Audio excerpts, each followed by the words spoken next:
bisa mendukung program yang sudah dijalankan oleh BLT terkait dengan kota zero waste atau Assalamualaikum warahmatullahi wabarakatuh.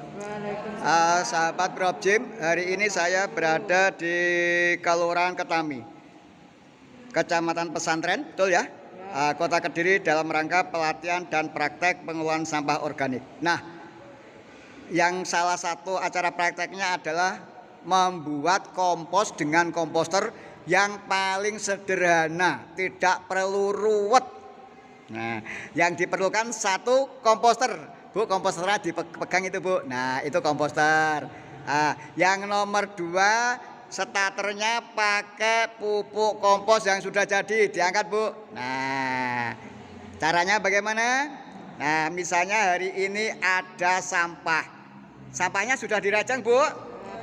Dimasukkan ke dalam komposter. Nah, masukkan terus, tambah lagi sampahnya, tambah lagi. Nah, anggap ini hari pertama. Setelah dimasuki sampah, atasnya dikasih kompos kering yang sudah jadi. Boleh kompos sapi, boleh kambing, boleh kompos dari tumbuh-tumbuhan atau daun-daunan. Nah, setelah itu ditutup. Nah, ditutup.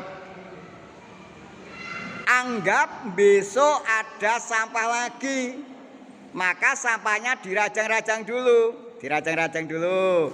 Nah, setelah sampahnya dirajang, komposternya dibuka. Komposnya dibuka, Bu.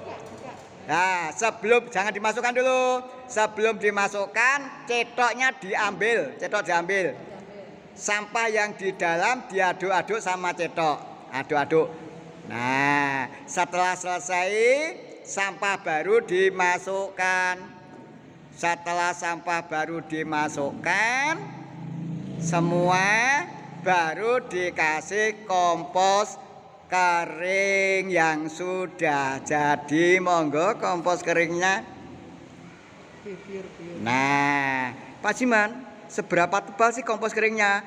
Tebal tipisnya kompos kering tergantung sampahnya.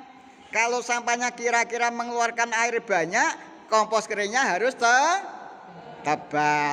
Kalau tidak terlalu banyak, kompos keringnya sedikit saja. Nah, sedemikian gampangnya membuat kompos dengan pakai komposter. Nanti kalau sudah penuh, insya Allah yang bawah sudah jadi kompos, dipanen lewat pintu. Nah, tunjukkan, Duk, pintunya yang mana? Nah, pintunya itu. Nah, itu pintunya besok untuk memanen sampah yang sudah jadi kompos. Oke? Terima kasih Bapak Ibu yang berbahagia. Itulah proses pengomposan pakai komposter yang sangat sederhana dan gampang. Insya Allah sukses. Terima kasih. Sahabat Probjim, kalau tadi kita sudah praktek membuat kompos dengan memakai alat yang disebut dengan komposter. Untuk hari ini atau untuk selanjutnya kita akan membuat pupuk organik cair sampah dapur yang tahun 2012 saya kondangkan dengan nama jus sampah organik Sujiman. Alatnya apa? Galon air mineral. Mana, Mbak, galonnya? Kebetulan isinya itu 15 liter. Supaya rapat ditutup sama sandal jepit. Nah, di tengah sandal jepit dikasih selang. Selangnya dimasukkan kepada botol kecil yang ada airnya. Apa sih tujuannya selang? Kalau nanti dalam pengomposan fermentasi ada gas, gasnya itu lewat selang masuk ke air yang di botol kecil, blukuduk, blukuduk. Nah, sehingga nanti kalau tutup dilepas itu tidak meletus. Oke, 15 liter kita bagi 2. Ada berapa liter? 7,5 liter diisi air. Mana, Bu, airnya? Setelah 7,5 liter diisi air, 7,5 liter dibagi 10, 0,75. Isikan tetes. Nah, monggo diisi tetesnya. Semua. Loh, iya disokne kuwi. Loh, ya dong dibuka disokne. Masya Allah. Oke, diisikan semua. Nah, sudah. Kemudian ditutup, diojak-ojak, sopo bagian gojak-gojak. Nah, hop. Misalnya hari ini ada sampah. Sampahnya dirajang-rajang. Sudah cukup gitu aja. Dimasukkan ke dalam galon. Jangan lupa digoyang-goyang. Supaya sampahnya kena air, kena tetes, tidak terjadi pembusukan, tetapi terjadi fermentasi. Hop. Hari kedua ada sampah. Nah, sampahnya dirajang-rajang. Sudah cukup. Kemudian dimasukkan, terus digoyang-goyang. Nah, dan seterusnya sampai mendekati penuh. Kalau sudah mendekati penuh ditandai dan ditanggali. 1 bulan kemudian baru bisa dipanen. Terima kasih. Praktek kedua selesai dan akan kita lanjutkan dengan pemasangan gasing biopori. Tepuk tangan untuk kita semua. Matur suwun. Warahmatullahi wabarakatuh. Bapak Ibu yang berbahagia, inilah yang kita teorikan tadi. Yang dimaksud lubang resapan biopori itu lubang silindris. Silindrisnya bunder, ya dah? Bunder dah? Nah, diameternya ini 10 sampai 25. Kebetulan yang normal itu 10. Nah, ini kita borkan ke dalam tanah sedalam 1 meter atau tidak melebihi permukaan air tanah. Ngobrol 70 cm, metu banyune, jangan diteruskan. Ini namanya lubang resapan biopori. Ini namanya tutupnya. Kalau ada sampah, tutup dibuka, dicemplung nih masuk. Sampah di dalam nanti dimakan sama rayap, disamakan sama cacing. Cacing rayap makan, cari tempat, bolongi tanah. Ini yang disebut biopori. Sehingga kalau ada air hujan tidak ram, tidak lari, tapi meresap ke sini. Artinya apa? Menabung air di musim penghujan.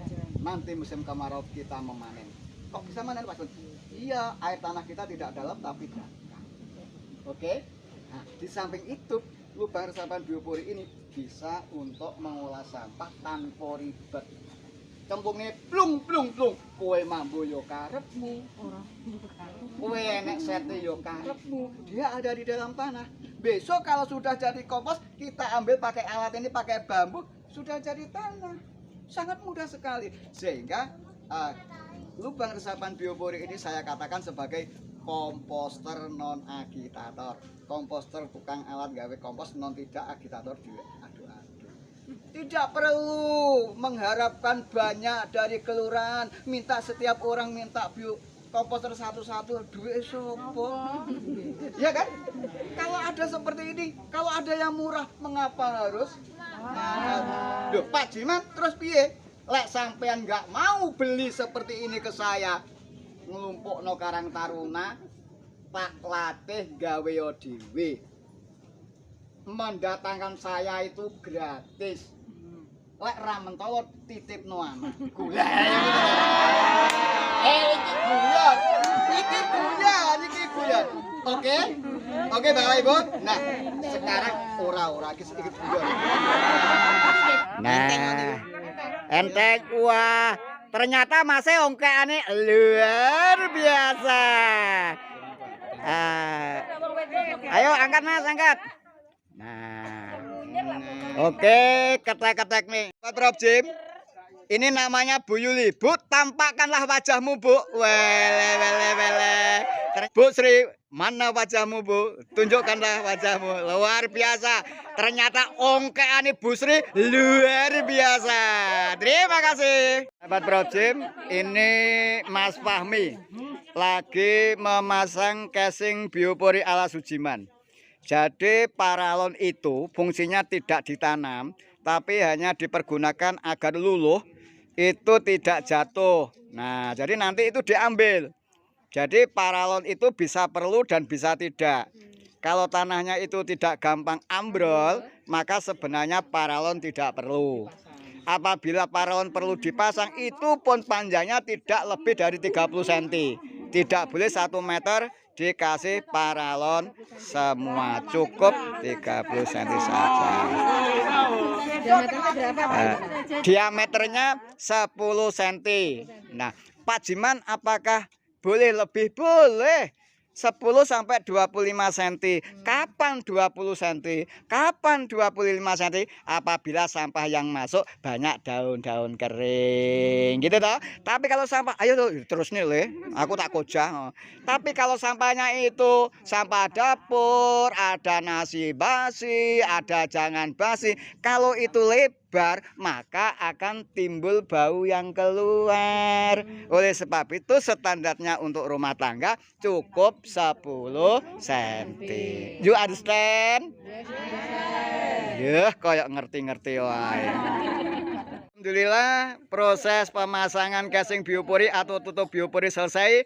Sekarang ibu-ibu Dasawisma Kelurahan Ketami mau praktek memasukkan sampah organik. Monggo dilebet nih. Nah, dibuka dulu, dimasukkan, ditutup, minggir.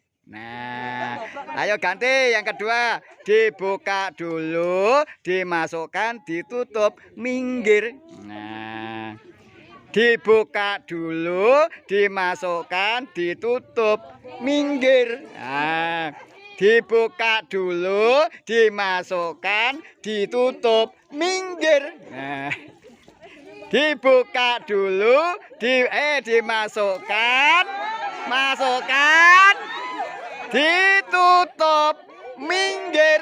Ayo terus. Dibuka dulu, dimasukkan, ditutup, minggir.